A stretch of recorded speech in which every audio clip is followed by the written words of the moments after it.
हरी विठ्ठल श्री ज्ञानदेव तुकाराम आणि तेण्याची ईश प्रसादे श्री गुरुसंप्रदाय लब्धे साच ज्ञान उद्बोधे कोवळे जे. ज्ञानेश्वर महाराज गीता महात्म्य सांगतात, त्याचा विचार आपण करतो आहोत. वेदामधलं कांडत्रय गीतेमध्ये कोणत्या रूपानं प्रकट झालं हे ज्ञानेश्वर महाराज अध्यायवार सांगतात. आणि एका अध्यायातून दुसऱ्या अध्यायाची संगती ज्ञानेश्वर महाराजांनी वेगवेगळ्या पद्धतीनं लावलेली आहे. अध्यायाची संगती लावताना ज्ञानेश्वर महाराजांनी एवं जन्यजनक भावे अध्याय अध्यायाते प्रसवे असं म्हणून जे चिंतन केलंय ती अध्यायवार संगती आहे. जशी अध्यायावर संगती लावली तशी पदसंगती सुद्धा ज्ञानेश्वर महाराजांनी लावून दिलेली आहे. अध्याय संगती पदसंगती अशा पद्धतीने विचार करून ज्ञानेश्वर महाराजांनी तिन्ही कांडाचं चिंतन, गीतेमध्ये कोणकोणत्या अध्यायामध्ये कुठली कुठली कांड प्रकट झाली याचा विचार इथं सांगितला. आणि तो सांगत असताना पहिल्यांदा कर्मकांड सांगितलं, ते कर्मकांड, त्याच्यानंतर उपासना कांड सांगितलं आणि त्याच्यानंतर ज्ञानकांडाचं चिंतन ज्ञानेश्वर महाराज करतात. कर्मकांडाचा विचार करत असताना पहिल्या अध्यायातल्या शास्त्र प्रवृत्ती प्रस्तावापासून ते चौथ्या अध्यायाच्या जवळजवळ शेवटपर्यंत कर्मकांड चालू आहे. त्याच्यानंतर उपासना कांडाला प्रारंभ होतो. कारण कर्म जेव्हा बंधनात टाकतं तेव्हा त्या कर्मबंध निवृत्ती करता अहम या पदाचा विशेषत्वानं विचार आणि कर्मफलासक्तीचा संपूर्णतः त्याग करून आपलं केलेलं कर्म भगवत स्वरूपाच्या भगवत चरणाच्या ठिकाणी समर्पित करणं हे कर्मबंधाची निवृत्ती आहे, हे ज्ञानेश्वर महाराजांनी सांगितलं.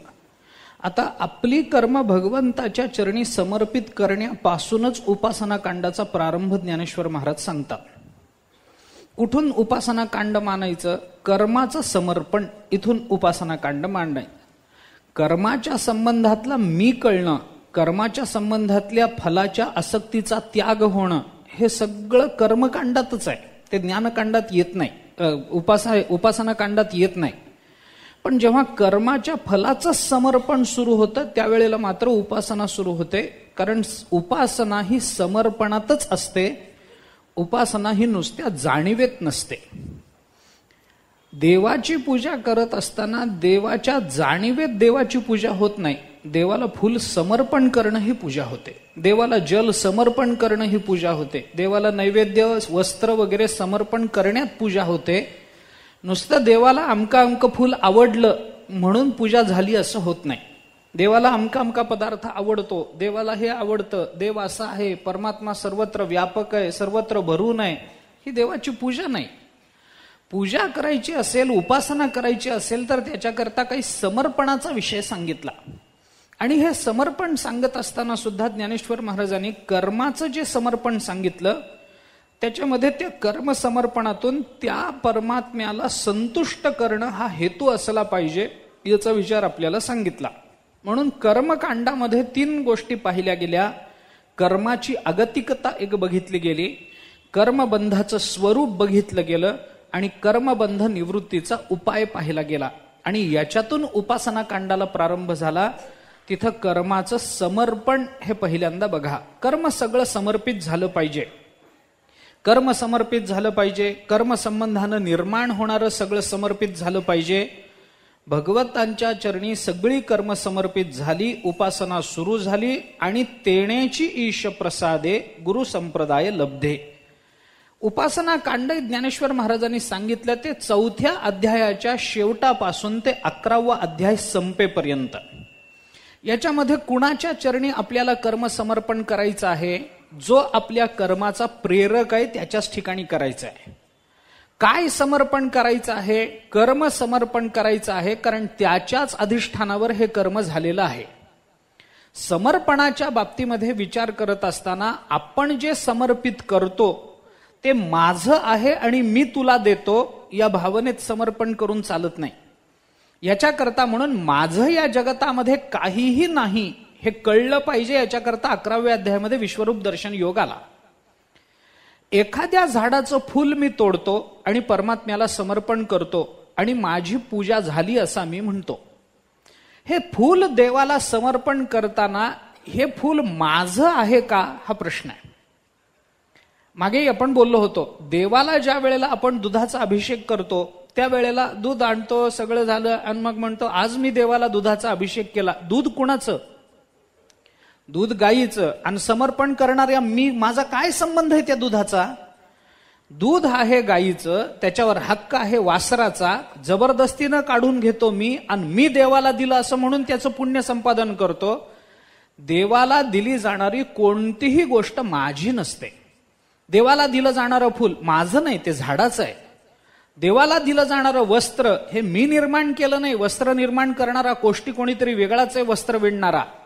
त्याच्यासाठी आवश्यक असणारा कापूस देणारा तो शेतकरी कोणीतरी वेगळाच आहे. याच्यात माझं काही नाही. मी फक्त पैसे देतो, ते वस्त्र आणतो आणि देवा मला आता त्याचे, म्हणजे पैशाच्या मोबदल्यामध्ये देवाकडून कृपा संपादन करून घेणं एवढंच आपलं काम राहतं. नाही, मग समर्पणामध्ये भावना काय राहिली पाहिजे? जे माझं आहे ते मी तुला देतो, ही भावना समर्पणात चालत नाही. हे मुळात तुझंच आहे, ते मी तुला देतो, अशी समर्पणामध्ये भावना हवी. त्वदीय वस्तू गोविंद तुभ्यमेव समर्पये, हाच नियम तिथं उपयोगाला येतो. त्वदीय, माझं काही नाही. झाडाला लागलेलं फुल देवा माझं नाही, ते तुझ्या सृष्टीतलं आहे. तू निर्माण केलेली ही सृष्टी आहे. या सृष्टीतला हा निसर्ग तू निर्माण केलेला आहेस. आणि झाडाला फूल कोणतं लागावं, कधी लागावं, कसं लागावं हे सगळं ठरवणारा तू आहेस. त्याच्यावरची सर्व सत्ता ही तुझी आहे, सर्वाधिकार तुझेच आहेत. मग असं असेल तर ते फूल मी तोडायचं, झाडाची इच्छा नसताना तोडायचं आणि तुला वाहून त्याचं पुण्य मी घ्यायचं असं नाही. म्हणून कर्माच्या समर्पणामध्ये सुद्धा कर्म करणारा मी कोण, केलं जाणारं कर्म माझ्या सत्तेत मी केलं आहे का, चाले हे शरीर कोणाची आहे सत्ते. जर माझं कर्म माझ्या सत्तेने घडलं असतं तर गोष्ट वेगळी होती. परंतु माझ्या सत्तेने जर ते घडत नाही तर ते कर्म माझं म्हणायचा मला अधिकार नाही. मग या जगात माझं काय आहे? माझं काहीच नाही. देह माझा आहे काय? ज्या देहानं कर्म करायचं तो देह माझा आहे का? तो देह माझा नाही. निर्माण झाला पंचमहाभूतानं, निर्माण करून दिला कर्मानं आणि नेणारा आहे काळ. आणि माझं काय? माझं काही नाही. देह आला कुठून? पिंड हा उसना आणिला पाचाचा. पंचमहाभूताकडून उसना आणलेला हा हे शरीर कशानं निर्माण झालं? अगा कर्मी जे उरावे तैतीही सुख दुःखी फळावे तया ते भोगावया यावे. देह एक निर्माण झाला कर्मानं. आणि या देहावर सत्ता कुणाची? देह हे काळाचे, धन कुबेराचे. तेथे मनुष्याचे काय आहे? मग माझा देह देवाला द्यायचा, देहापासून निर्माण झालेली कर्म द्यायची, याच्यात देह सुद्धा माझा नाही. बरं, कर्म माझी का? कर्म माझ्या सत्तेने होत नाहीत. कर्म करताना 5 गोष्टी लागतात. 18व्या अध्यायात विचार येऊन गेलाय. अधिष्ठानम तथा कर्ता, करणंच पृथक विधम, विविधाश्च पृथक चेष्टा, दैवम चैवात्र पंचमम. या 5 गोष्टी लागतात. मग कर्म करण्याकरता अधिष्ठान लागतं. अधिष्ठान म्हणजे शरीर लागतं. कर्म करण्याकरता कर्ता लागतो. कर्ता म्हणजे जीव. करता येणे नामे बोलीजे जीव. कर्म करण्याकरता करण लागतात, साधनं, इंद्रिय लागतात. त्याच्यानंतर विविधाश्च पृथक चेष्टा, वेगवेगळ्या पद्धतीच्या क्रिया कराव्या लागतात. आणि सर्वात महत्वाचं दैवम चैवात्र पंचमम, त्या इंद्रियांच्या अधिष्ठात्री देवता तिथं असाव्या लागतात, तर कर्म घडतं. याच्यापैकी एक जणही उपस्थित नसेल तर कर्म घडण्याचं काही कारण नाही. ऐका, काय समजा अधिष्ठान नसेल, देहच नसेल, कर्म कशाच्या आधारावर घडणार? समजा देहच नाही, ज्याला देह आहे तोच कर्म करू शकतो. बरं, ज्याला देह आहे पण त्या देहामध्ये जर प्राणच आले नाहीत तर देह कर्म करेल काय? करणार नाही. बरं, देह आहे, देहामध्ये प्राणही आहे पण इंद्रियांची प्रबलता नाही, देह कर्म करेल का? करणार नाही. देहही आहे, प्राणही आहे, इंद्रियही आहेत, पण सगळं बसून, जागेवरच बसून राहिला, हातपायच हलवले नाहीत, कर्म घडेल का? घडणार नाही. हातपायही हलवले पण इंद्रियांच्या अधिष्ठात्री देवतांचं साह्य मिळालं नाही, कर्म घडेल का? याच्यापैकी जर कर्म माझं नाही तर हे कर्म देवा तुझ्याच सत्तेने घडलेलं आहे. तुझी कृपा म्हणून हे कर्म जर मला करता आलं असेल तर हे सगळं कर्म मी तुला समर्पित करतो. हे करताना माझं कर्म म्हणून समर्पित करायचं नाही, माझं ते तुझ्या सत्तेने घडलेलं कर्म तुझं तुला लखलाभ असं म्हणून देवाला समर्पित करायचं. तोपर्यंत ते समर्पण खरं मानलं जात नाही. याच्याकरता उपासना कांडाच्या सुरुवातीला ज्ञानेश्वर महाराजांनी कर्म समर्पणाचा विषय आधी मांडला. आपण काल असं बोलत होतो की कर्मानंतर उपासना घडते. मनुष्य कर्म करतो का? कारण त्याच्या जीवनाचा आलेख मांडला तर पहिल्यांदा कर्मच बघावं लागतं. जीव कशावरून सिद्ध झाला? कर्मावरून सिद्ध झाला. कर्मानं जीव बंधनात पडला ना? पडला. मग या जीवाला या कर्मबंधनातून बाहेर काढण्याकरता काय करावं लागेल? उपासना करावी लागेल. उपासना कशा करता करायची? उपासनेने मनुष्य कर्मबंधनातून निवृत्त होतो का? होत नाही. मग उपासना का करायची? कर्मबंधन ज्याच्यामुळे निवृत्त होतं त्याचा अधिकार मिळावा म्हणून उपासना करायची. उपासनेने त्याचा अधिकार मिळाला की मग शेवटी ज्ञानकांड सांगितलं गेलं आणि ज्ञानानं सर्व कर्मातून मुक्ती सांगितली गेली. सगळी कर्म ज्ञानानं भस्मसात होतात वगैरे गीता बोलून आली. मला त्याच्याकडे पुन्हा मागे जायचं कारण नाही. पण ज्ञानापर्यंत कर्मापासून सुरू होणारा विचार ज्ञानापर्यंत जातो आणि ज्ञान विचारामध्ये त्या विचाराची पूर्ण समाप्ती झाली पाहिजे. हा एक आलेख जो ज्ञानेश्वर महाराजांनी मांडला तोच क्रम वेदातला ज्ञानेश्वर महाराजांनी क्रमानं इथं विचारात घेतला. आधी कर्मकांड, मग उपासना कांड, मग ज्ञानकांड. ज्ञानाचा आणि कर्माचा संबंध आहे का? म्हणून काल परवा आपण बोललो होतो, कर्म समुच्चयाचा विचार करा, कर्म समन्वयाचा विचार करायचा नाही. समन्वयामध्ये फक्त संबंधाचा विचार आहे आणि कर्म समुच्चयामध्ये निरपेक्ष असणाऱ्या अनेक तत्वांचं एकत्रीकरण आहे. निरपेक्ष आहे, प्रत्येक तत्व हे स्वतंत्र आहे, प्रत्येक तत्व हे निरपेक्ष आहे, कुणाच्याही सापेक्षत्वानं निर्माण झालेलं नाही. विचार करा, कर्माच्या सापेक्ष ज्ञान आहे का? ज्ञान नाही. ज्ञानाच्या सापेक्ष उपासना आहे का? गरज नाही त्याची. त्यांचा संबंधही नाही. काही कर्माचा ज्ञानाचा काय संबंध येतो? कर्म ज्ञान झालं आणि कर्म घडलं, संबंध काय? घडू शकतं. बरं, ज्ञान झालं आणि कर्म घडलंच नाही, घडत नाही. त्यांचं काही ज्ञान असलं म्हणजे कर्म घडलंच पाहिजे असा काही संबंध आपल्याला स्वीकारता येत नाही. म्हणून कर्म समन्वयाचा विचार कर्माला ज्ञानाला कर्माची जोड पाहिजे, हे बरोबर. ज्ञानाला कर्माची जोड पाहिजे, पण कुणाच्या बाबतीत? ज्ञान, कर्म, भक्ती, उपासना या सगळ्या गोष्टी कुणाच्या बाबतीत सांगितल्या गेल्या? शास्त्राने चिंतन केलंय, हे सगळं अज्ञानी जीवाकरता केलेली ही व्यवस्था आहे. ज्याला ब्रह्मज्ञान आहे, जो परमात्मा भिन्न, त्या एका महात्म्याला विचारलं की अहो, जर देव इतका तुमचा कृपाळू आहे, तुम्ही जर देवा इतका कृपाळू आहे, अमका आहे तमका आहे, परमात्मा कुणावर अपकार करत नाही, कुणावर काही हे होऊ देत नाही, परमात्मा सर्वांच्या बाबतीत समान आहे, सगळ्यांवर समान कृपा करतो, असं जर तुम्ही म्हणत असाल तर एका महात्म्याला प्रश्न विचारला गेला, देव जर इतका कृपाळू आहे तर दुःखानं भरलेलं जग त्यांनी निर्माणच का केलं? हे सगळं जग दुःखानं भरलं, संसार दुःखमूळ चहूकडे इंगळ. बरं, संसार दुःखमुळे आपल्याला कळतं तर देवाला कळत नसेल काय? देवाला कळत असेलच की नाही? हा संसार दुःखमूळ आहे, देवाला कळत असेल. मग देव का इतका वेडा आहे का त्याला अशी अपेक्षा आहे की इथं आलेल्यानी दुःख भोगलंच पाहिजे, प्रत्येकाने दुःख भोगा म्हणून त्यांनी संसार निर्माण केला काय? त्या महात्म्याला विचारलं, जर परमात्मा इतका कनवाळू कृपाळू आहे तर दुःखानं भरलेलं जग त्यांनी निर्माण का केलं? त्या महात्म्याने त्याला उत्तर दिलं, कुठे जग जे निर्माण झालं? आम्हाला तर जग दिसतच नाही, सगळीकडेच परमात्मा दिसतो, मग जग झालं कोण म्हणतं? तुम्ही म्हणता. मग तुमच्या करता दुःख असेल, आमच्या करता नाही. मानणाऱ्या करता दुःख आहे. देवाकडे बघून सुद्धा दुःख करणारे कंसाधिक होतेच की नव्हते असं थोडंच आहे. परमात्मा सर्व सुखाचं आगर आहे, पण त्याच्याकडे बघून सुद्धा दुःख भोगणारे कंस होते, कंस होता, रावण होता, अनेक जण होते. एकाचं नाव घेण्याचं तात्पर्य नाही. कशा करता मी आपल्याला सांगतो, विचार करा की परमात्मा आहे गोष्ट खरी, त्याच्या विचारामध्ये जीवनाची परिसमाप्ती झाली पाहिजे.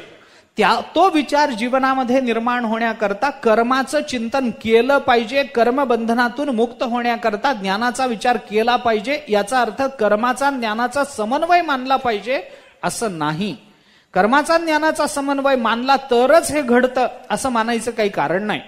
दोन्हीचा स्वतंत्रतेनं विचार आपण करा. म्हणून चिंतन करून पहा, कर्माला ज्ञानाची जोड असते, पण कुठपर्यंत? कर्माचे डोळे ज्ञान ते निर्दोष होवावे, संपलं ना. कर्माचा ज्ञानाचा संबंध ज्ञानोबाऱ्यांनी सांगितला तो इतकाच आहे. कर्माला ज्ञानाचे डोळे पाहिजेत, पण कोणत्या ज्ञानाचे डोळे पाहिजे? ब्रह्मज्ञानाचे डोळे पाहिजेत असं जर म्हणलं तर ब्रह्मज्ञान झाल्यानंतर कर्माचा संबंध राहतो कशाला? त्याला ज्ञानाचे डोळे लागतील तर कोणत्या ज्ञानाचा? विचार करून पहा. कर्म आणि ज्ञान यांचा विचार बरोबर आहे. कसं आहे, संबंध दृष्टीनं विचार केला तर मानवी जीवनामध्ये तिन्हीचाही संबंध आहे. माणसाला कर्मही पाहिजे, माणसाला उपासनाही पाहिजे आणि माणसाला ज्ञानही पाहिजे. आपल्याला याच्यातले एकही गोष्ट नाकारता येणार नाही. उपासना जर काढून टाकली तर माणसाच्या जीवनातला आनंद संपून जाईल. ज्ञान जर काढून टाकलं तर माणसाच्या जीवनातली परिपूर्णता संपून जाईल. आणि कर्म जर काढून टाकलं तर माणूस आपल्या स्वतःची सिद्धीच करू शकणार नाही. स्वतःच्या सिद्धीकरता माणसाला कर्म पाहिजे, स्वतःच्या परिपूर्णतेकरता माणसाला ज्ञानाची आवश्यकता आहे आणि स्वतःच्या आनंदाकरता माणसाला उपासनेचीही गरज आहे. तिन्ही गोष्टींची आवश्यकता मानवी जीवनामध्ये आहे. पण ही आवश्यकता काय असतं, आपल्या जीवनामध्ये जेव्हा अनेक गोष्टींची आवश्यकता असते आणि त्या सगळ्याच गोष्टी आपल्याला एकाच कालामध्ये प्राप्त करून घेता येत नसतील तर आपल्या जीवनाचा बारकाईनं विचार करून त्याची क्रमवार विचारी मनुष्य संगती लावत असतो. आपण विचार कोणती, त्याला आपण क्रमवार संगती लावली पाहिजे. पहिल्यांदा आपण काय केलं पाहिजे, मग काय केलं पाहिजे, त्याच्यानंतर काय केलं पाहिजे, अशी एक क्रमाची संगती विचारी माणसाच्या जीवनात आवश्यक असते. जो विचारच करत नाही त्याला ज्ञान काय, कर्म काय, उपासना काय, काय भक्ती काय, त्याला काही फरक पडत नाही. तो भक्ती करतो ती आंधळी असते, त्याचं ज्ञान असतं ते अज्ञानच असतं, त्याची उपासना असते ती स्वार्थीच असते आणि त्याचं कर्म असतं तेही बंधनालाच कारण ठरणारं असतं. अविचारी माणसाचं काही बोलायचं नाही. पण विचारी जो मनुष्य आहे, जो साधक दशेमध्ये आहे आणि ज्याला स्वतःच्या जीवनाच्या कल्याणाची भावना निर्माण झालेली आहे, त्याला मात्र या विशिष्ट क्रमाची अपेक्षा ज्ञानेश्वर महाराजांनी सांगितली. म्हणून आधी कर्मकांड, मग उपासना कांड, मग ज्ञानकांडाचा विचार ज्ञानेश्वर महाराजांनी केला. उपासना कांडाचा विचार कुठपर्यंत सांगितला गेला, कर्म समर्पणापर्यंत उपासना कांड सांगितलं. एकदा भगवंताच्या ठिकाणी कर्म समर्पित झालं की मग काय होतं, ज्ञानेश्वर महाराज सांगतात, आणि तेणेची ईश प्रसादे श्री गुरु संप्रदाय लब्धे साच ज्ञान उद्बोधे कोवळे जे. ज्ञानेश्वर महाराज बोलतात की मग आणि तेणेची ईश प्रसादे. तेणेची म्हणजे काय, तेणेची या शब्दाचा अर्थ जर त्यांनी तशा पद्धतीनं निरपेक्षतेनं आपलं कर्म भगवंताला समर्पित केलं, तेणेची ईश प्रसादे, त्याच्याने भगवंताचा प्रसाद त्याला प्राप्त होतो. ज्ञानेश्वर महाराजांनी मागे केलेलं चिंतन आपण सांगितलंय, त्याचा विचार पुन्हा करावाच लागणार आहे आपल्याला. कर्मफळ ईश्वरी अर्पे तत्प्रसादे बोध उद्दीपे तेथ रज्जू ज्ञाने लोपे व्याळशंका. तत्प्रसादे हे मला सांगायचं, त्याच्या प्रसादानं बोध उत्पन्न होतो, तेच इथं सांगितलं. आणि तेणेची ईश प्रसादे, मग असं कर्म एकदा भगवंताला समर्पित केलं, भगवंताची अशी पूजा केली गेली की मग भगवंताला समाधान होतं. आणि एकदा समाधान झालं की मग परमात्मा त्याचा प्रसाद देतो. प्रसाद आणि समाधान या दोन्ही गोष्टी एकमेकांशी संबंधित आहेत. जिथं समाधान असतं तिथं जे मिळतं त्यालाच प्रसाद असं म्हणतात. असमाधानानं दिलं गेलेलं ह्याला प्रसाद म्हणत नाहीत. क्वचित दृष्टः क्वचित तुष्टः रुष्टः तुष्टः क्षणे क्षणे अव्यवस्थित चित्तस्य प्रसादोपि भयंकर, असं एक सुभाषित आहे. क्वचित रुष्टः क्वचित तुष्टः, कधी क्वचित एका क्षणामध्ये समाधानी होतो, एका क्षणामध्ये रागावतोय. असा माणूस जो क्षणाक्षणाला रुष्टतुष्ट होत राहतो, असं ज्याचं चित्त स्थिर नाही, अशा अव्यवस्थित चित्तस्य, ज्याचं चित्त स्थिर नाही अशा माणसाचा प्रसाद मिळाला तरी प्रसादोपी भयंकर, तो प्रसाद सुद्धा भयंकर असतो. म्हणून आपल्याला ज्याच्याकडून प्रसाद प्राप्त करून घ्यायचा आहे त्याचं समाधान आपल्या कृतीनं झालं पाहिजे, त्याचं अंतःकरण आपल्या कृतीनं संतुष्ट झालं पाहिजे, ही आपली जबाबदारी असते. म्हणून आपण काल जो विचार करत होतो, तया सर्वात्मका ईश्वरा स्वकर्म कुसुमांची वीरा पूजा केली होय अपारा तोषा लागे. संतोष निर्माण झाला पाहिजे, देणाऱ्याला देताना आनंद वाटला पाहिजे. प्रसाद देताना आपण जशी क्रिया करताना, आपण देवासमोर गेल्यानंतर काहीतरी पैसे ठेवतो, एक 50 रुपये 100 रुपये काही समजा देवासमोर ठेवले 100 रुपये देवाच्या समोर ठेवले, देवाला नमस्कार केला, तिथून बाहेर आलो आणि बाहेर आल्यानंतर जर मनामध्ये विचार आला 50 ठेवले असते तरी चाललं असतं, असा जर विचार मनात आला तर देवाला आपल्याला प्रसाद द्यावा वाटेल काय? द्यावा वाटणार नाही. कारण आपण जे दिलं त्याच्याने तो संतुष्ट नाही, कारण त्याला आपण जे देतो आहोत त्याच्यात आपण संतुष्ट नाही.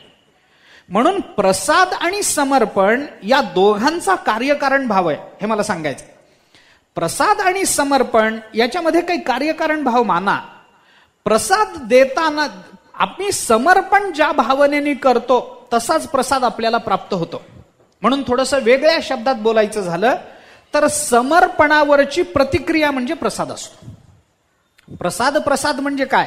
समर्पणावरची प्रतिक्रिया. कुणाकडून? परमात्म्याकडून उमटलेली प्रतिक्रिया. आमचं समर्पण जर स्वार्थी असेल तर आम्हाला भगवंताचा प्रसादही तसाच मिळतो. आमचं समर्पण जर निरपेक्ष असेल, पूर्ण शुद्ध अंतःकरणानं केलेलं असेल तर परमात्म्याचा प्रसादही तसाच मिळतो.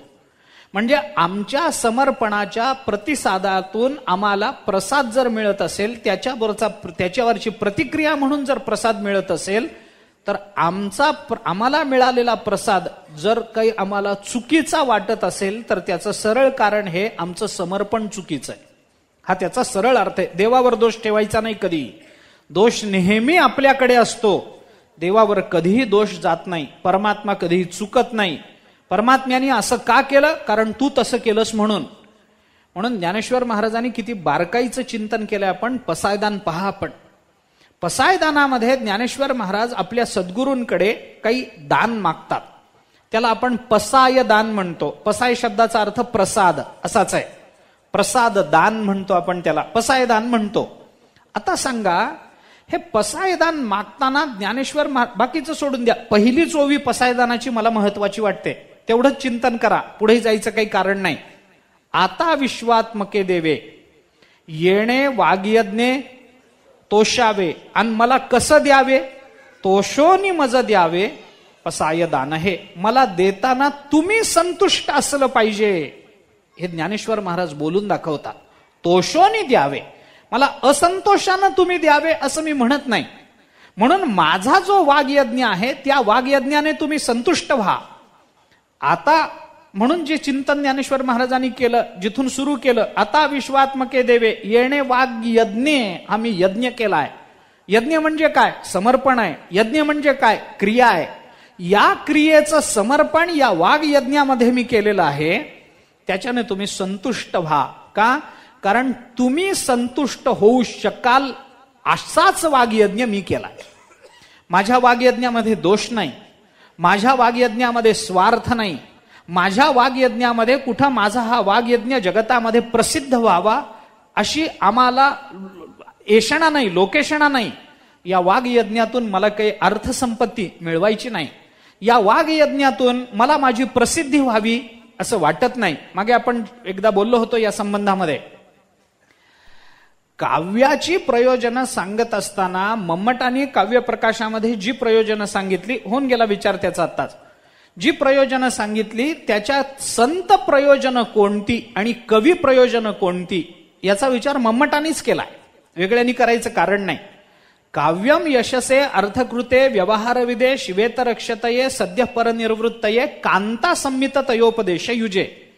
एवढी काव्याची प्रयोजनं सांगितली ना, याच्यामध्ये 2च प्रयोजनं कवीकडे लागतात. यशसे अर्थकृते संपलं, बाकी सगळी प्रयोजनं संत प्रयोजन आहेत. काव्यम यशसे अर्थकृते, कीर्ती करता आणि संपत्ती करता काव्याची रचना करणं हे 2च कवीकडे जातं.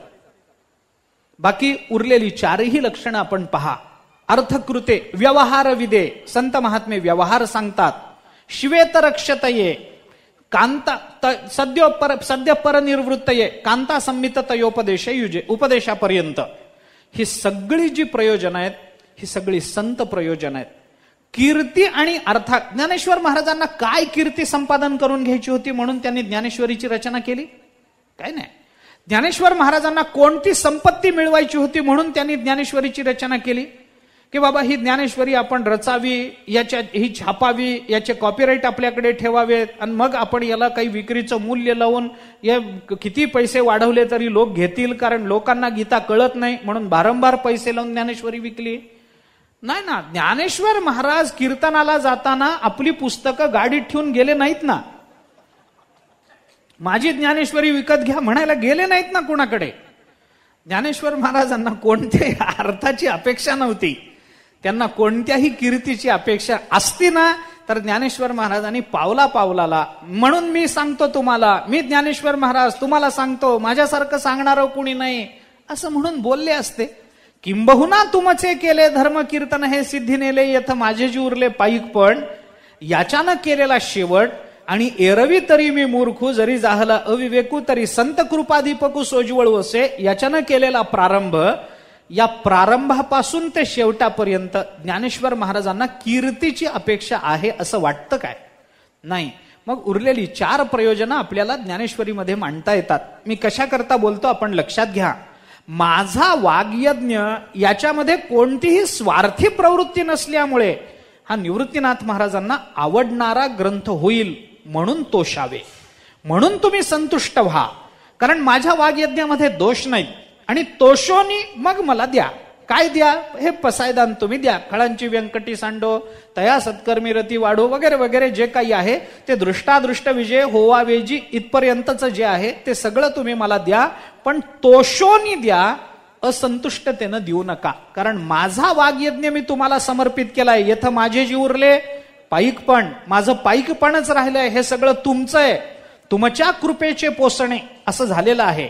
हे माझ्या मनाचं मी सांगतो असं नाही, तर गुरुकृपा साच आहे म्हणून मी बोलतो. हे तुमच्या कृपेनं माझ्या मुखातून प्रकट होत आहे. ही भावना वारंवार ज्ञानेश्वर महाराजांनी बोलून दाखवली. याच्यामध्ये समर्पणाचं चिंतन ज्ञानेश्वर महाराजांनी केलं. आणि मग अशा पद्धतीनं ते अव्यवस्थित चित्तस्य नाही म्हणून पसायदानाला मूल्य आहे. अव्यवस्थित चित्तस्य प्रसादोपी भयंकर, हा तो प्रसाद सुद्धा भयंकर असतो. म्हणून आपण केलेल्या समर्पणातला प्राप्त झालेला प्रतिसाद, त्याच्यावरची एक प्रतिक्रिया म्हणून आपल्याला, मग आपण समर्पण कसं करायचं, समर्पणामध्ये काय गोष्टी मानायच्या, त्याच्यावरून प्रसादामध्ये काय गोष्टी सिद्ध होतात हे आपल्याला कळतं. समर्पणामध्ये काय काय विचार करावा लागतो. पहिली गोष्ट, मी समर्पण करणारा लहान आहे आणि ज्याला मी हे समर्पण करतो आहे तो मोठा आहे, ही पहिली भावना असली पाहिजे. दुसरी भावना, जो मोठा आहे त्याच्याकडून माझ्या कल्याणाची शक्यता आहे म्हणून मी समर्पण करतो आहे, ही दुसरी भावना पाहिजे. तिसरी भावना, जे समर्पण मी करतो आहे ते समर्पण ज्या वस्तूचं करतो आहे त्याच्यावर त्याचाच अधिकार आहे, माझा अधिकार नाही, म्हणून तुमचंच तुम्हाला देतो आहे, हे समर्पणामध्ये तिसरं लागतं. चौथा विचार केला तर हे समर्पण करताना मला तुमच्याकडून अमुकच एका गोष्टीची अपेक्षा आहे अशी कोणतीही भावना नाही. तुम्ही जे कराल त्याच्यामध्ये माझं समाधान आहे, ही चौथी भावना लागते. आणि सर्वात शेवटी, या समर्पणानं बाकी काही नाही झालं तरी तुम्ही संतुष्ट झालात आणि मला काही नाही दिलं तरी चालेल, पण तुमच्या संतोषाकरता मी हे करतो आहे, अशी भावना लागते. या 5 गोष्टींवरची प्रतिक्रिया म्हणून मग प्रसाद येतो. म्हणून प्रसाद, समर्पण करणारा लहान, प्रसाद देणारा मोठा असावा लागतो. समर्पण करणाऱ्याला कल्याणाची भावना असावी लागते. प्रसाद देणाऱ्याला मी ज्याला देतोय त्याचं याच्याने भलं व्हावं असं मनात आलं तर तो प्रसाद होतो. समर्पण करणाऱ्याने तुमचंच तुम्हाला देतो आहे अशी भावना ठेवून द्यावं लागतं. प्रसाद देणाऱ्याने माझंच मला देत असलास तरी ज्या कारणाने मधल्या काळात तू ते सांभाळून ठेवलंस त्याच्यासाठी हे बक्षीस आहे, या भावनेतून दिलं पाहिजे. देणाऱ्याने संतोषाकरता दिलं पाहिजे, तसं घेणाऱ्यानेही संतोषाकरताच घेतलं पाहिजे, तर ती प्रतिक्रिया प्रसाद रूपानं प्रकट झाली असं आपल्याला म्हणता येतं.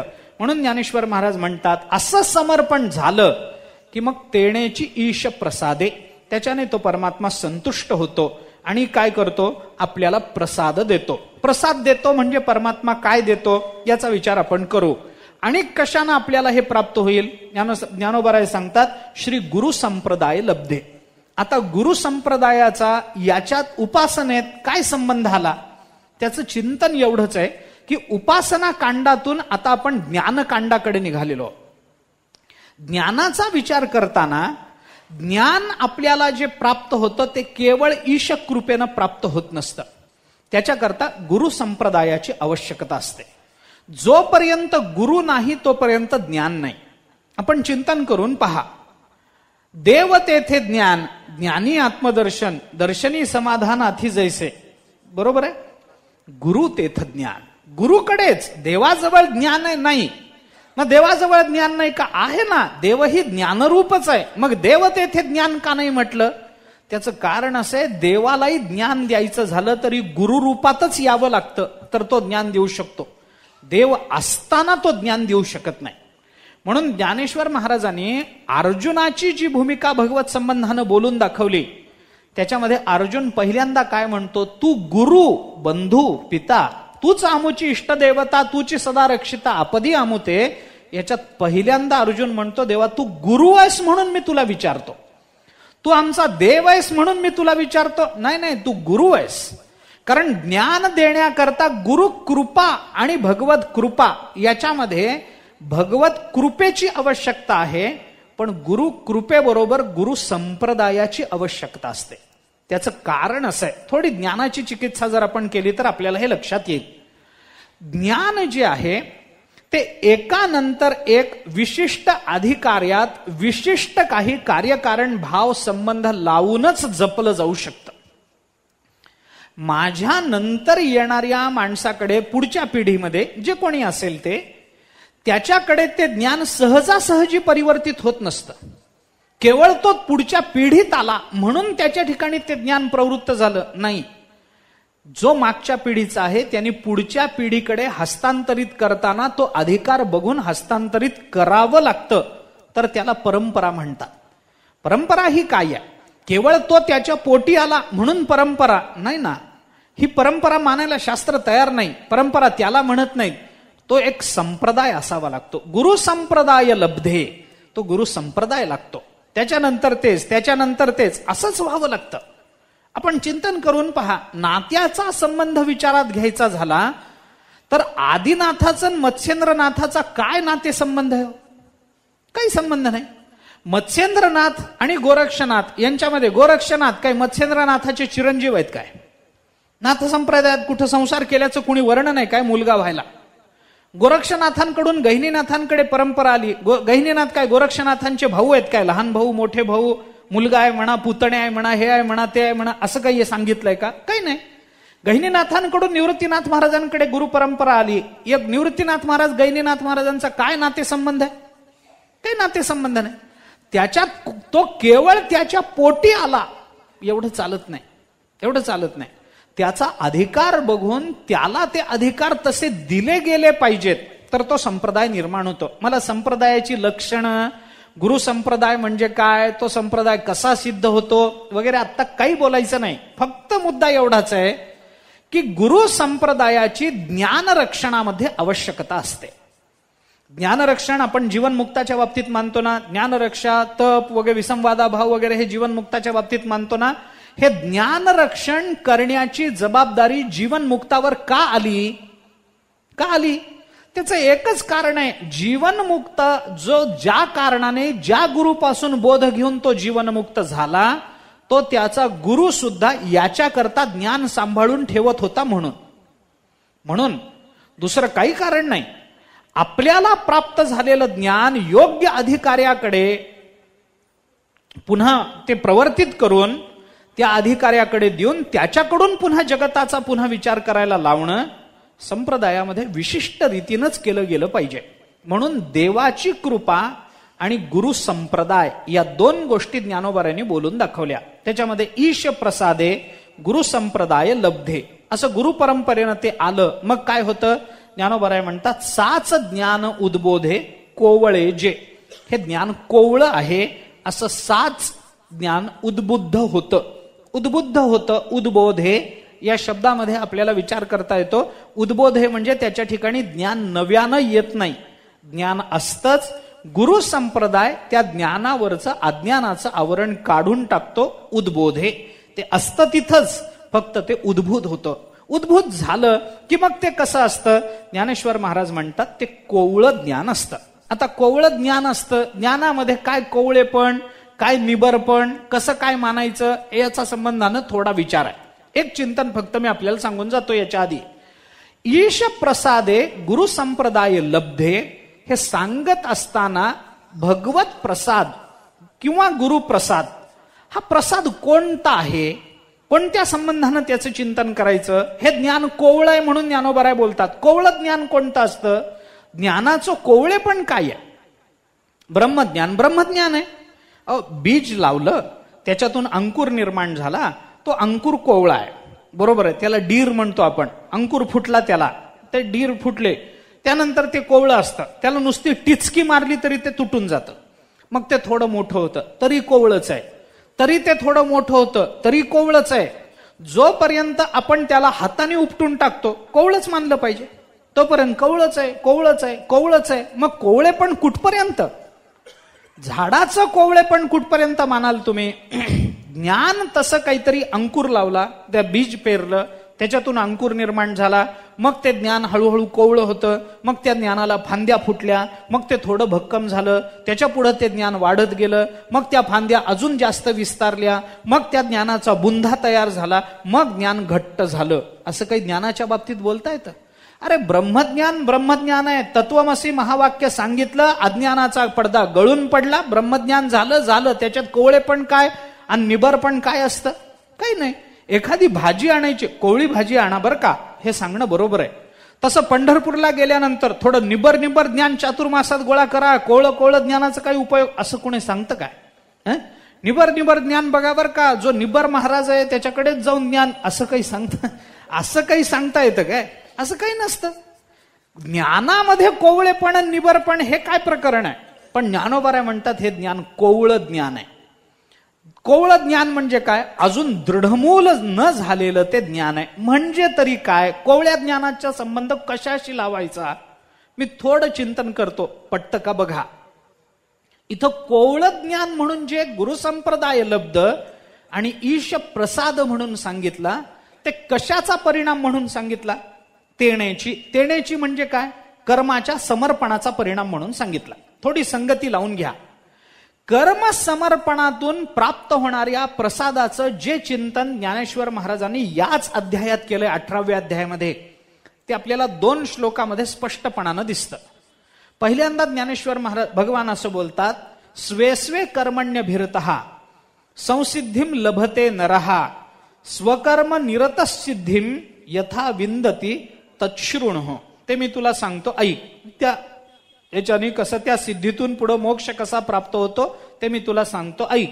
स्वे स्वे कर्मण्यभिरतः संसिद्धिम, त्याला सिद्धी प्राप्त होते. ती सिद्धी म्हणजे काय तेही सांगतो ऐक. हे सांगून पुढे ज्ञानोबराय बोलताना असं बोलतात, यतः प्रवृत्तिर्भूतानां येन सर्वमिदं ततं स्वकर्मणा तमभ्यर्च सिद्धिं विंदती मानवः. मानवः सिद्धिं विंदती कशामुळं, स्वकर्मणा तम अभ्यर्च, त्याची कर्मानं पूजा केल्यानंतर मानवाला त्या भगवंताकडून जो प्रसाद प्राप्त होतो, त्या प्रसादात त्याला सिद्धी प्राप्त होते, असं ज्ञानोबरायांनी भगवंतांनी म्हटलंय. आता ही सिद्धी प्राप्त होते, ती प्रसादानं प्राप्त होते, तोच प्रसाद आहे हे जर म्हटलेलं आहे, तर ज्ञानोबरायांनी त्याच्या खाली श्लोकामध्ये प्रसाद शब्द वापरलेला नाही, हे लक्षात घ्या. स्वकर्मणा तमभ्यर्च सिद्धिं विंदती मानवः एवढंच म्हटलंय. प्रसाद हा शब्द श्लोकामध्ये आलेला नाही. कुणाचा प्रसाद, यत प्रवृत्तिर्भूतानाम, ही सगळी भूत मात्र ज्याच्यापासून उत्पन्न झाली. आणि कोण आहे तो, येन सर्वम इदम ततम, या सर्व लोकामध्ये जो सर्वार्थानं व्यापून आहे असा जो परमात्मा, स्वकर्मणा तमभ्यर्च, आपली सगळी कर्म त्याला समर्पित केल्यानंतर सिद्धिं विंदती मानवः, माणसाला सिद्धी प्राप्त होतात. इथं प्रसाद शब्द कुठेही वापरला नाही. पण याच्यावर भाष्य करताना ज्ञानेश्वर महाराजांचं चिंतन जर आपण केलं तर ज्ञानेश्वर महाराज म्हणतात, तया सर्वात्मका ईश्वरा पुन्हा ती चोवी आहे, स्वकर्म कुसुमांची वीरा पूजा केली होय अपारा तोषा लागी, म्हणून तिये पूजे रिझलेने आत्मराजे वैराग्य सिद्धी देईजे पसाय. शब्द काय वापरला, श्लोकामध्ये भगवंतांनी प्रसाद शब्द वापरला नाही, पण ज्ञानोबारांनी त्याच्यावर भाष्य करताना वैराग्य सिद्धी देई जे पसाय तया, पसाय म्हणजे प्रसाद, मग तो परमात्मा त्याला वैराग्य नावाचा प्रसाद देतो.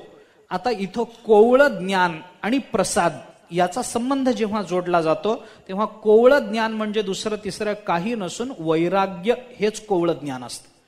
वैराग्य हेच कोवळं ज्ञान. म्हणून ज्ञानोबाराय पुढे बोलताना बोलतात, जे वैराग्य दशे ईश्वराचे नि वेध वशे, हे सर्वही नावडे जैसे वांत होय. हा वैराग्याचा परिणाम आहे. आणि पुढं आता ज्ञानोबाराय बोलतात, सम्यक ज्ञान नुदय जता वेधेची तन्मयता उपजे ऐसी योग्यता बोधाची लाहे. इथं योग्यता बोधाची लाहे, इथंही बोधच म्हटलंय. पण कोणता बोध? सम्यक ज्ञान नुदय जता. सम्यक ज्ञान अजून उत्पन्न झालं नाही, जे परिपक्व ज्ञान आहे, जे परमात्मा स्वरूपाला प्राप्त करून देणारे ज्ञान आहे, ते अजून उदयलं नाही, ते अजून उदयाला आलं नाही. पण तरी सुद्धा जो बोध प्राप्त झाला तो बोध कोणता आहे? बोधाचा अधिकार, हाच तो प्रसाद आहे. बोधाचा अधिकार कोणता? वैराग्य, हाच बोधाचा अधिकार आहे. म्हणून इथं जे ज्ञानोबाराय बोलतात, आता तेणेची ईश प्रसादे, हा ईश्वराचा प्रसाद म्हणजे वैराग्य माना. वैराग्य त्याला प्राप्त होतं. एकदा त्यांनी आपली सगळी कर्म भगवंताला समर्पित केली की गुरुसंप्रदाय लब्ध्याने साच ज्ञान उद्बोधे कोवळे जे. हे कोवळ ज्ञान म्हणजे दुसरं तिसरं काही नाही, तर तो वैराग्याचाच विषय आहे. एक चिंतन. दुसरा एक विचार आपल्याला कोवळ ज्ञानामध्ये काय आहे. मी एक वाक्य बोलतो, पटेल न पटेल मला माहित नाही. परमात्मा स्वरूपाच्या, ऐका, एकच वाक्यामध्ये कोवळेपणाचा विषय मिटवतो, पुढे चलतो. परमात्मा संबंधानं परोक्ष ज्ञानाच्या निर्मितीपासून किंवा परोक्ष ज्ञान आपल्या अंतःकरणामध्ये उद्भूत झालं तिथपासून ते साक्षात अपरोक्षत्वापर्यंत ज्ञानाचा जो जो टप्पा आहे ते सगळं ज्ञानाचं कोवळेपणच आहे. ते सगळंच कोवळेपण घ्या, काही विचार करायचं कारण नाही. मध्ये ते ज्ञान थोडंसं पक्व झालं, थोडं तिथून पक्व झालं. एक साधा विचार आपण करा, कोवळं कोवळं म्हणजे काय असतं? एखादं रोपटं कोवळं आहे. कोवळं आहे म्हणजे काय असतं की साध्या कोणत्याही धक्क्यानं तुटण्याची शक्यता जिथे असते तिथे कोवळेपण असतं. बरोबर आहे? थोडासा जोराचा धक्का बसला, तुटून गेलं. त्याच्यापेक्षा थोडासा जोराचा धक्का बसला, तुटून गेलं, तरी ते कोवळच आहे. तरी कोवळं. जे धक्क्यानं तुटतं ते कोवळच असतं. म्हणून जोपर्यंत आपण चिंतन करून पहा, ज्ञानोबाराय काय बोलतात? ज्ञानाकरता वैराग्याची आवश्यकता आहे. आपण 2-3 वेळेला प्रमाण देऊन आलो. विरक्ती वाचून काही ज्ञानासी तगण्याची नाही, ठीक आहे. या ज्ञानाच्या रक्षणाकरता वैराग्याची गरज आहे, मान्य आहे. पण एकदा ब्रह्मज्ञान झालं, आता वैराग्याची गरज मानता काय? तो विरक्ततेने वागेलच, बंधन नाही. ज्याला परब्रह्म स्वरूपाचं यथार्थ ज्ञान झालं तो एखाद्या पदार्थाबद्दल आसक्ती दाखवणारच नाही असं नाही, तरी तो दाखवू शकतो. मी आपल्याला उदाहरण सांगतो त्या संबंधातलं. अनेक उदाहरणं आपल्याला सांगता येतील, येणार नाही तसं नाही. उदाहरण पहा, नाथ महाराज ब्रह्मज्ञानी होते याच्याबद्दल कुणाच्या मनात काही शंका? काही नाही, काही शंका नाही. नाथ महाराजांचे गुरुवर्य जनार्दन स्वामी ब्रह्मबोधावर आरूढ होते याच्याबद्दल कुणाच्या मनात काही शंका? काही नाही. जनार्दन स्वामी साक्षात परब्रह्म होते, वाद नाही. पण हे परब्रह्म स्वरूपाला प्राप्त झालेले जनार्दन स्वामी काम काय करत होते? ते होते किल्लेदार. किल्लेदार होते, बरोबर. मग किल्लेदार असताना आपल्याला नाथ महाराजांच्या चरित्रातही दिसून येतं की किल्लेदार असताना जेव्हा राज्यामध्ये बंडाळी माजत असे तेव्हा जनार्दन स्वामी सैन्य घेऊन जात असत आणि ती बंडाळी मोडून काढून प्रसंगी युद्ध करून शत्रूला पूर्त नामोहरम करून प्रसंगी मारून ते परत येत असत पराक्रम गाजवून. जनार्दन स्वामी पूजेला बसले होते, एकदम निरोप आला. नाथ महाराजांनी ते चिलखत अंगावर धारण केलं, युद्धाला गेले. आहे की नाही चरित्र?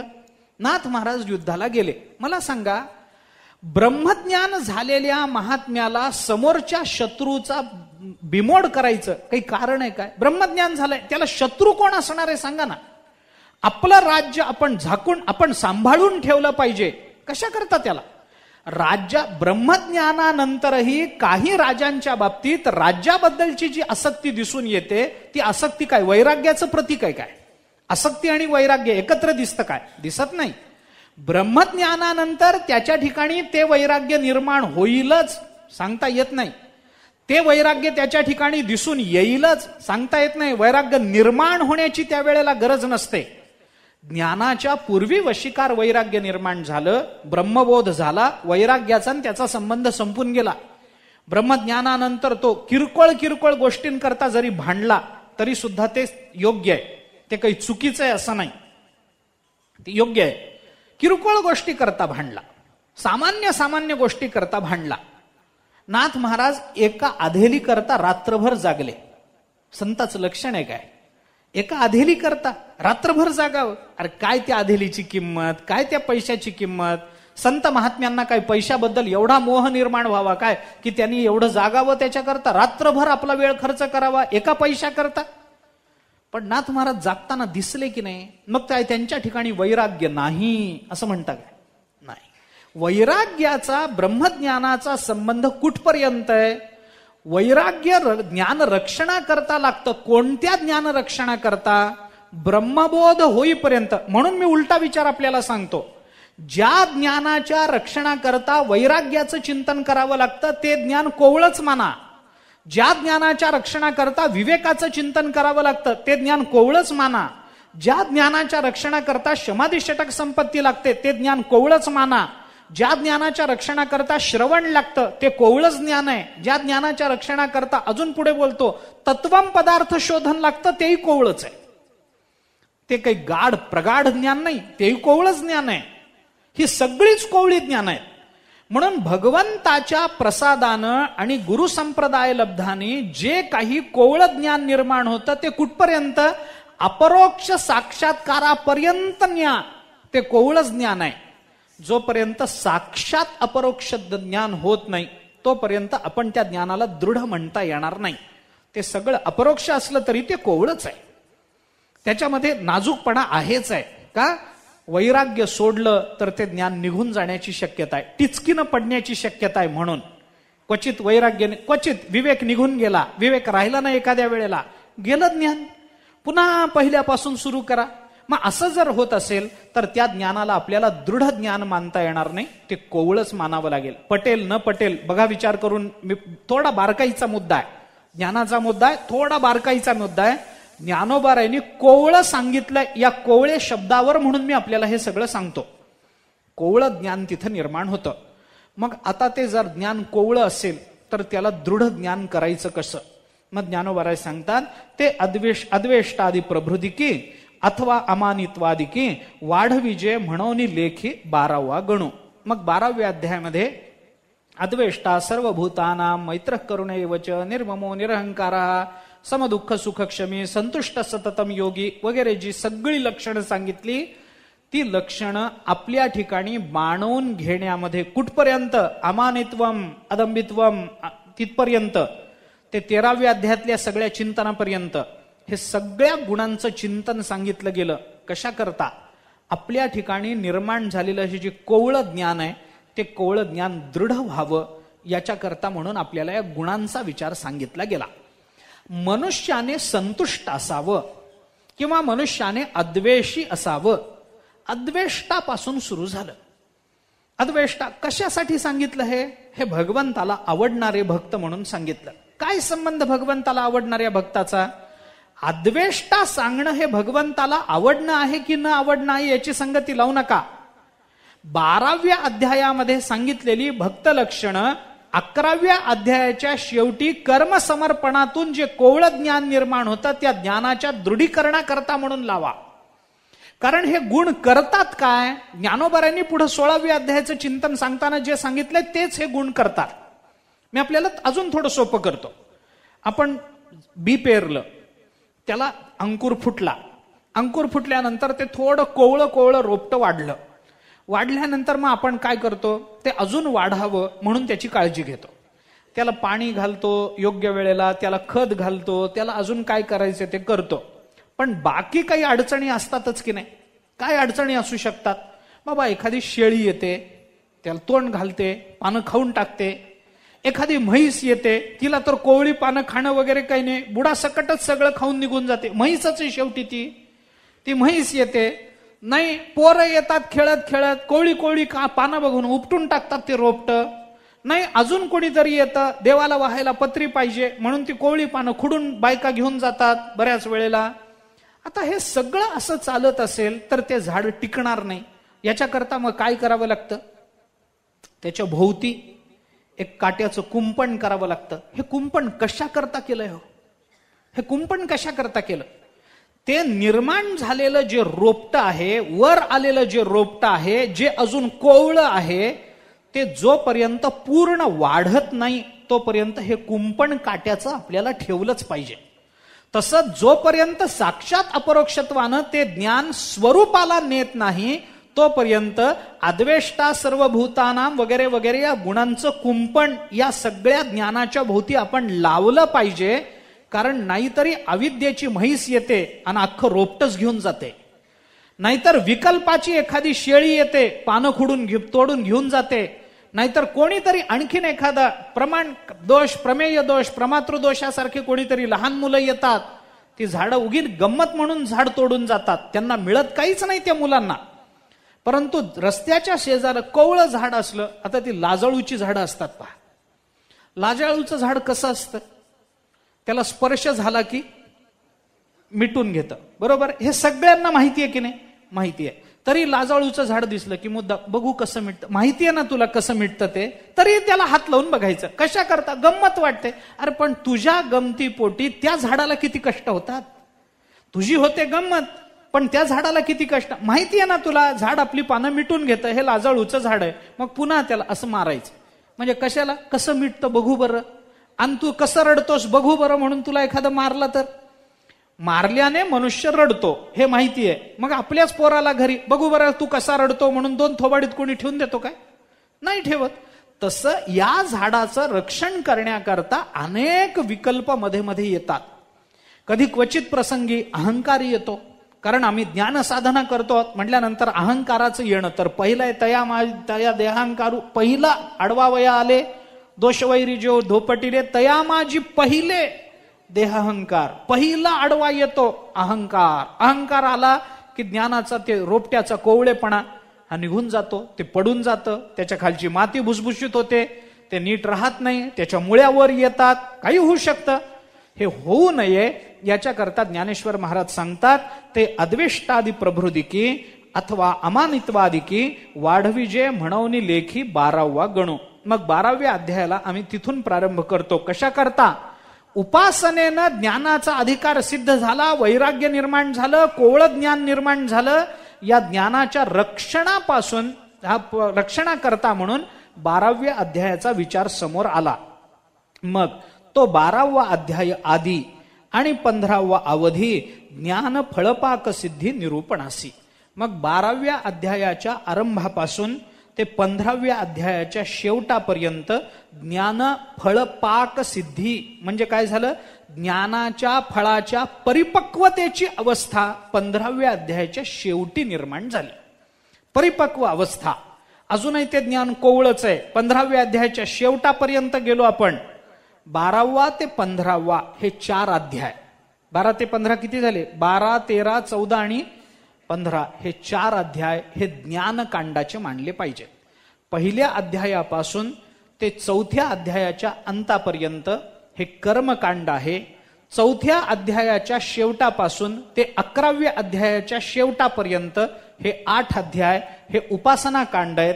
आणि 12व्या अध्यायापासून ते 15व्या अध्यायापर्यंतचे 4 अध्याय हे ज्ञानकांडाचे म्हणून सांगितले गेले. म्हणून चहुही ऊर्ध्व मूळाती अध्यायी ज्ञानकांड ये ठाई निरूपिजे. ऊर्ध्व मूळाते म्हणजे ऊर्ध्व मूल असा ज्या अध्यायाचा प्रारंभ आहे त्या अध्यायाच्या अंतापर्यंत. ऊर्ध्व मूळ कोणत्या अध्यायाचा प्रारंभ आहे? 15व्या अध्यायाचा प्रारंभ. ऊर्ध्व मूलामध्ये शाखम अश्वत्थम प्राहुरव्यम इथून प्रारंभ झाला. त्या अध्यायाच्या अंतापर्यंत आपल्याला ज्ञानकांड मानलं पाहिजे. अशी कांडाची संगती ज्ञानोबा राय लावून देतात. आणि अशी कांड ही गीतेच्या ठिकाणी यथार्थ रीतीनं एकत्रित आलेली आहेत. वेदाच्या ठिकाणी बघितलं तर वेगवेगळ्या वेदामध्ये वेगवेगळ्या कांडाचं चिंतन आलं. त्या कांडाच्या चिंतनाचा क्रम सुद्धा सगळेच समान अर्थानं लावत नाही. कुणी कर्मकांडाला प्राधान्य देतो, कुणी उपासना कांडाला प्राधान्य देतो, कुणी ज्ञानकांडाला प्राधान्य देतो. आपण चिंतन करून पहा. पूर्वमीमांसा कर्मकांडालाच प्राधान्य देते वेदाच्या. आपण नारद पांचरात्राचा विचार केला तर तिथं उपासना कांडालाच फार मोठं प्राबल्य आलं, त्यालाच महत्व दिलं गेलं. आपण उत्तर मीमांसेचा विचार केला तर ज्ञानकांडालाच प्राधान्य आलं. जैमिनी म्हणतात वेद बोलतो तो फक्त कर्माकरताच बोलतो. ज्ञानपर जे महावाक्यवर जे वगैरे वेदांनी सांगितलेली आहेत ते सगळे अर्थवादात्मक म्हणून तुम्ही स्वीकारा, त्याचा काही संबंध नाही. अर्थवाद म्हणून त्याची संगती लावून घ्या. आपण काही ठिकाणी परमात्म्याचं चिंतन केलंय, परमात्मा असा, परमात्मा तसा, असंगो ही अयम पुरुषः वगैरे हे सगळं सांगितलं. या देवतांचं चिंतन आलं. कशा करता? पूर्वमीमांसेने जैमिनींनी सांगितलं बाबा ते चिंतन सुद्धा वेदांनी सांगितलं असेल तर देवतेचं स्वरूप कळावं, आपलं स्वरूप कळावं म्हणून सांगितलं नाही. आपण ज्या देवतेला देवतेच्या संबंधानं यज्ञ करतो आहोत त्या यज्ञाचं आणि देवतेचं स्वरूप कळावं म्हणून देवतांचं चिंतन सांगितलेलं आहे. ज्ञानाचा संबंध नाही. इथं विचार कशाला आला? कर्मकांडाला प्राधान्य आलं. नारद पांचरात्रांसारख्या काही दर्शनांचा विचार केला तर तिथं उपासना कांडाला प्रारंभ आला. उत्तर मीमांसेचा विचार केला तर ज्ञानकांडाला प्रारंभ आला, ज्ञानकांडाला प्राधान्य आलं. पण ज्ञानेश्वर महाराजांनी तसं एकालाच प्राधान्य न देता गीतेनी मात्र वेदामध्ये विस्कळीत असलेल्या तिन्ही कांडाचा कसा व्यवस्थित रीतीनं मांडणी करून विचार केलेला आहे हे चिंतन सांगण्याकरता आपल्याला क्रमानं विचार सांगितला. नाहीतर ज्ञानोबाराय पहिल्यांदा हे म्हणू शकले असते की 12वे ते 15वे हे ज्ञानकांड आहे, पहिल्यांदा ज्ञानकांड सांगितलं असतं, बिघडलं नसतं. मग बाबा असं कर्मकांड 4थ्या अध्यायाच्या शेवटापासून ते 11व्या अध्यायाच्या शेवटापर्यंत कर्मकांड सांगितलं आणि मग पुढं कधीतरी सांगायचं की अशा अशा पद्धतीनं ते उपासना कांड 4थ्या अध्यायाच्या शेवटापासून ते 11व्या अध्यायाच्या शेवटापर्यंत उपासना कांड आलं, नंतर कधीतरी सांगायचं. पहिल्या अध्यायाच्या पासून ते 4थ्या अध्यायाच्या शेवटापर्यंत कर्मकांड आलं, मध्येच कधीतरी सांगायचं. पण ज्ञानोबारांनी तसं केलं नाही. पहिल्या अध्यायापासून संगती लावताना कर्मकांड, उपासना कांड, ज्ञानकांड अशीच संगती ज्ञानोबारांनी लावून दिली. आणि ही तीनही कांड या गीतेमध्ये कशी एकत्रित येतात याची यथायोग्य संगती लावून ज्ञानोबाराय म्हणतात की वेदाचं मूळ म्हणून जी गीता सांगितली मी ती याच कारणानं सांगितली. गीतेमध्ये हाच विचार प्रकट झाला म्हणून गीता म्हणजे सुद्धा एका अर्थानं छोटा वेदच आहे असं म्हणायला हरकत नाही. एवं कांडत्रय रूपिणी श्रुतीच हे श्रुतीची हे कोडीसवाणी गीता पद्य रत्नांची लेणी लिहिली आहे. ज्ञानोबाराय म्हणतात म्हणून गीता सुद्धा कोडीसवाणी श्रुतीच आहे. कोडीसवाणी म्हणजे लहानशी श्रुती म्हणजे लहानसा हा वेदच आहे असं म्हणायला हरकत नाही. आता गीतेचा समावेश हा स्मृतीमध्ये केला जातो, श्रुतीमध्ये केला जात नाही. पण ज्ञानोबाराय म्हणतात ही गीता म्हणजे कांडत्रय रूपिणी श्रुतीच, श्रुतीची हे कोडीसवाणी नाही. माझ्याकडे जो पाठ आहे तो श्रुतीच हे कोडीसवाणी, ही श्रुतीच आहे, श्रुतीच, श्रुतीची कोडीसवाणी नाही. श्रुतीची कोडीसवाणी म्हटलं की श्रुती मुख्य होते आणि गीता गौण होते. ज्ञानोबारायांना गौणत्व द्यायचं नाही. श्रुतीच ही श्रुतीच आहे पण कोडीसवाणी, गोड श्रुती आहे, व्यापक नाही. वेद अनंत बोलिला तसं गीता अनंत नाही 18च अध्यायामध्ये पण श्रुतीचेच सगळे सिद्धांत गीतेने प्रकट केले. कसे केले? गीता पद्यरत्नांची लेणी लिहिली आहे. गीता पद्यरत्न म्हणजे ही सगळी जे श्लोक आहेत हे श्लोकाचे अलंकार 700 श्लोकाचे अलंकार धारण करून गीता ही एक वेगळ्या पद्धतीची श्रुती म्हणूनच प्रकट झालेली आहे हे ज्ञानेश्वर महाराज सांगतात. आणि असं कांडत्रय सांगून झाल्यानंतर हे असो कांडत्रयात्मक श्रुती मोक्षरूप फळ एक बोभावे जे आवश्यक ठाकावे म्हणून. म्हणून ज्ञानेश्वर महाराज ज्ञानापासून प्राप्त होणारा मोक्ष किंवा ज्ञान हाच मोक्ष याची संगती आपल्याला लावून देतात.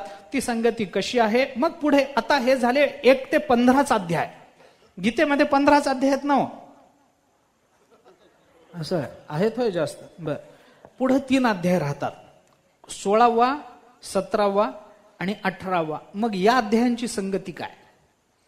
15 अध्यायापर्यंत कर्म, उपासना आणि ज्ञानकांड सांगून झालं. मग पुढे 16, 17, 18 अध्याय कशा करता? कांडत्रयामध्ये त्या अध्यायांची संगती काय आहे त्याची एक संगती लावून दिली ज्ञानेश्वर महाराजांनी. 16वा, 17वा आणि 18वा, त्याच्यातला 18व्या अध्यायाची संगती अगदी एका वाक्यात लावून दिली. पण 16वा आणि 17वा अध्याय का भगवंतांनी सांगितला आणि 15व्या अध्यायाच्या शेवटीच ज्ञानोबाराय गीतेची सांगता का मानतात, 16वा 17वा अध्याय कांडत्रयामध्ये का घेतला नाही? 15व्या अध्याय झाला की ज्ञानोबारायांनी ज्ञानकांड संपवून टाकलं आणि ज्ञानकांडानं मोक्ष मिळाला की जीवनाची परिपूर्णता झाली म्हटलं. 16व्या 17व्या अध्यायाला कांडत्रयामध्ये का घेऊ नये? थोडंसं जर म्हणलं असतं की 16वा 17वा होईपर्यंत 4 अध्याय जर ज्ञानकांडामध्ये घेतले तर 4च्या ऐवजी 6 झाले असते तर काय बिघडलं असतं? उपासना कांडात तुम्हाला 8 अध्याय चालतात आणि ज्ञानकांडामध्ये 6 घातले असते तर, पण ज्ञानोबारायांनी 4च अध्याय घातले. 15व्या अध्यायाच्या शेवटी ज्ञानोबारायांनी या कांडत्रयाची परिपूर्णता सांगितली.